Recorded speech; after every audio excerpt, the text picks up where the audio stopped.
The Oracle Network.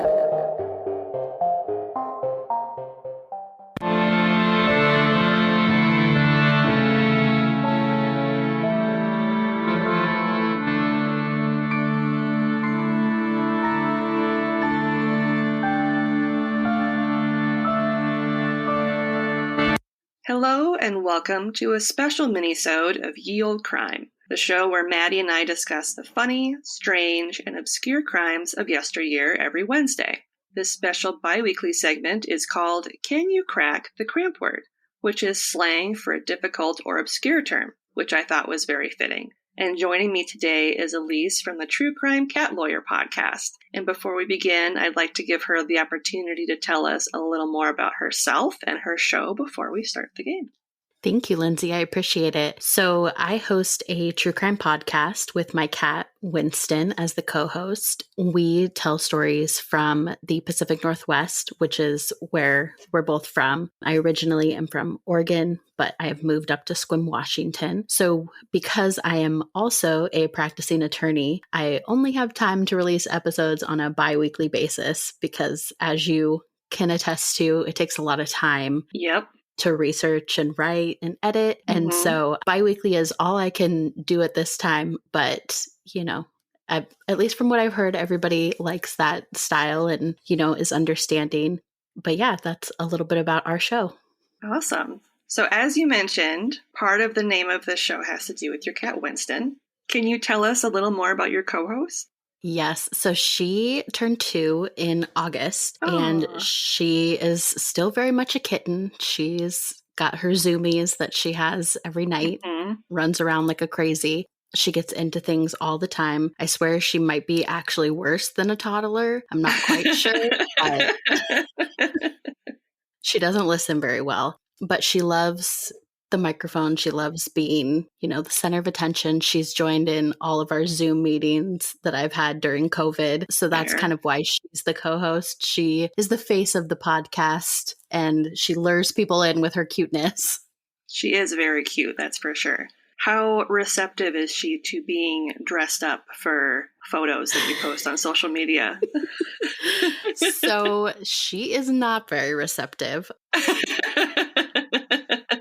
We got a new outfit today, and it's been the most well received by her. And I think it's because it's mainly just a candy corn collar, and she's pretty used to her bow tie collars by now. So I think that's the only reason she was kind of like, whatever. But any kind of clothes on her body or anything on her head, she is just not about it. She acts like she can't use her legs anymore. She has lost the ability to walk. This is what happens. And her life is just basically over the second she is in costume. Does not compute. I lived on the floor now. This is where I am.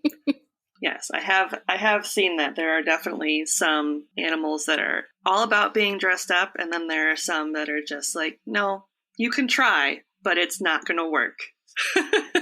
Yes, it definitely tracks for how dramatic she is. Well, she's a Leo, so that tracks as well. We're pretty dramatic. As a fellow Leo, I can attest to that. So you mentioned the cases that you cover. What inspired you to start your podcast? Like, was there a specific case that kind of gripped your attention and you were like, I really want to talk about and learn more about this? Yeah. So case-wise, you know, one of the episodes I covered, I believe it's episode 11, my best friend at the time had been kidnapped and murdered. Oh, wow. By someone who was friends with her daughter, or excuse me, the father of one of her friends. And that was kind of where my interest in true crime started. And then, you know, as I'm sure a lot of people did during COVID, my podcast was sort of, you know, a hobby. And I was kind of getting away at that point from the mainstream true crime podcasts.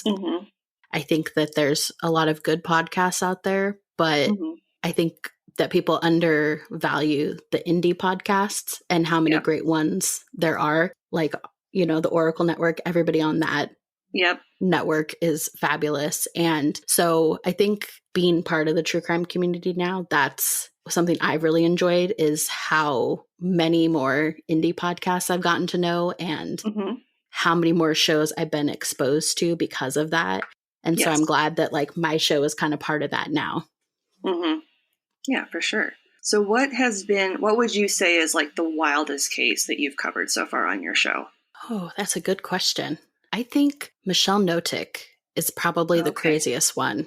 Yeah. She is just an insane lady. Mm-hmm. And the fact that she's up for parole next year, like, is even more crazy. Like how a woman like that could be given parole. Mm-hmm. I don't think she'll get it because she's not remorseful and she still blames everybody else for her problems. So I don't think she'll get parole. But just, there's some people that you kind of don't want parole to be given to them, and like even the opportunity.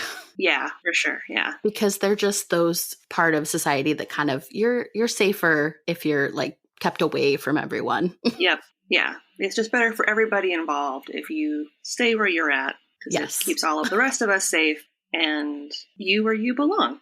So yeah, I completely understand with that. That's one of the interesting things about our show too is, we do cover quite a few cases from BC. And so seeing the kind of contrast between how the United States treats crimes versus how Canada treats crimes and the difference in the systems is definitely super interesting. And I think it's really confusing to a lot of people that are more used to the US system. Yeah, I could definitely see that. It's always interesting hearing how different countries handle crimes. And that's something that, like, I've noticed on my show, when we cover cases from, like, England and stuff like that. Even though we're very similar, there are still some things they do over there that are very, very different from how we handle things here. And granted, it could have been the fact that it happened, several hundred years ago. But at the same time, like, there are certain key aspects of their judicial system that are inherently different from how we do things here in America. So... Right. Yeah, that's interesting. Good point. So if someone was new to your show, what's one episode that and it could be your first episode, but what's one episode that you would really recommend someone check out first, just to get a kind of taste of what you offer on your show? That's also a good question. I would say probably the episode I referenced before, episode 11. That's not that I don't put my heart into all of my episodes, but I put extra special care into that episode because it was dedicated to my friend. And I think it kind of gives you just an example of, I think, how serious I take the show and how I do care about the victims. I've heard a lot of criticism, especially in the past month or so, about true crime podcasts not caring about victims and just being kind of exploitative.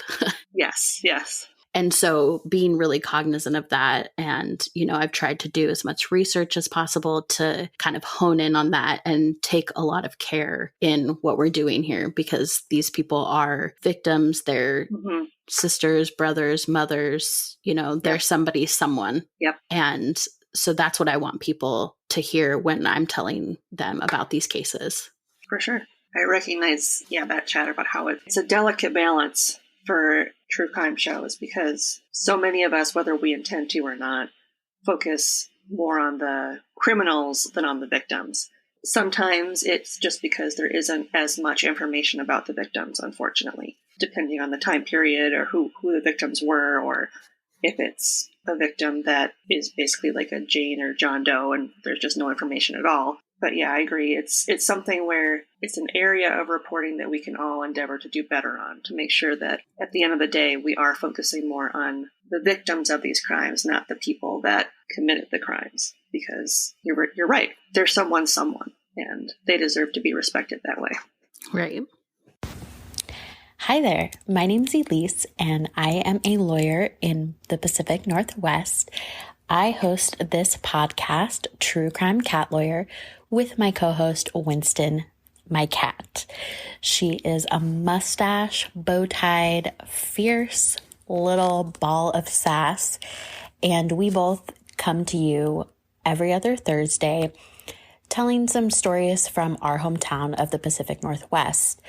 We try to cover cases from Oregon, Washington, Alaska. We're hoping to cover some from Canada soon. And we just like telling crime stories that are lesser known in the true crime community, but we do also cover some of the big ones. And if you are interested in learning more about our podcast, True Crime Cat Lawyer, you can head over to our website, truecrimecatLawyer.com, or you can send us a quick email at truecrimecatLawyer@gmail.com. We're also on Instagram and Twitter, and we are available on pretty much every podcast platform that you will listen to. We hope you enjoy what you hear, and we hope you'll tune in. Thanks.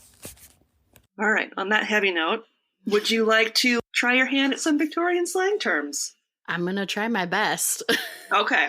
That's what everybody says. And there's no wrong answers. I mean, there are, but they're not. So your first term is bubble bow. Like bow as in like a bow tie. Okay. Bubble bow. Oh my gosh. It makes me think of some kind of fancy dress, but that's all I got. It sounds really cool. I like the term, but I have no idea. It does have to do with women's fashion. It's another term for a woman's handbag. Oh, okay. A bubble bow. I like that. I like it too. I read that and I was like, oh, I kind of like that one. That's fancy. It is fancy. So like elegant. Don't forget your bubble bow. What's that? I want one. And your second term is 15 puzzle. Oh my gosh. You're really making me work for these. Yep. 15. I ask easy questions and I like butter you up to this. That's how it goes. Right. You just ease everybody into this false sense of security. Yep. And then I pounce like a cat. Let's see. 15 puzzle. Yes. Okay. I want to say maybe it has something to do with writing. No. Well. So 15 puzzle is a term that means complete and absolute confusion. Oh, like me right now.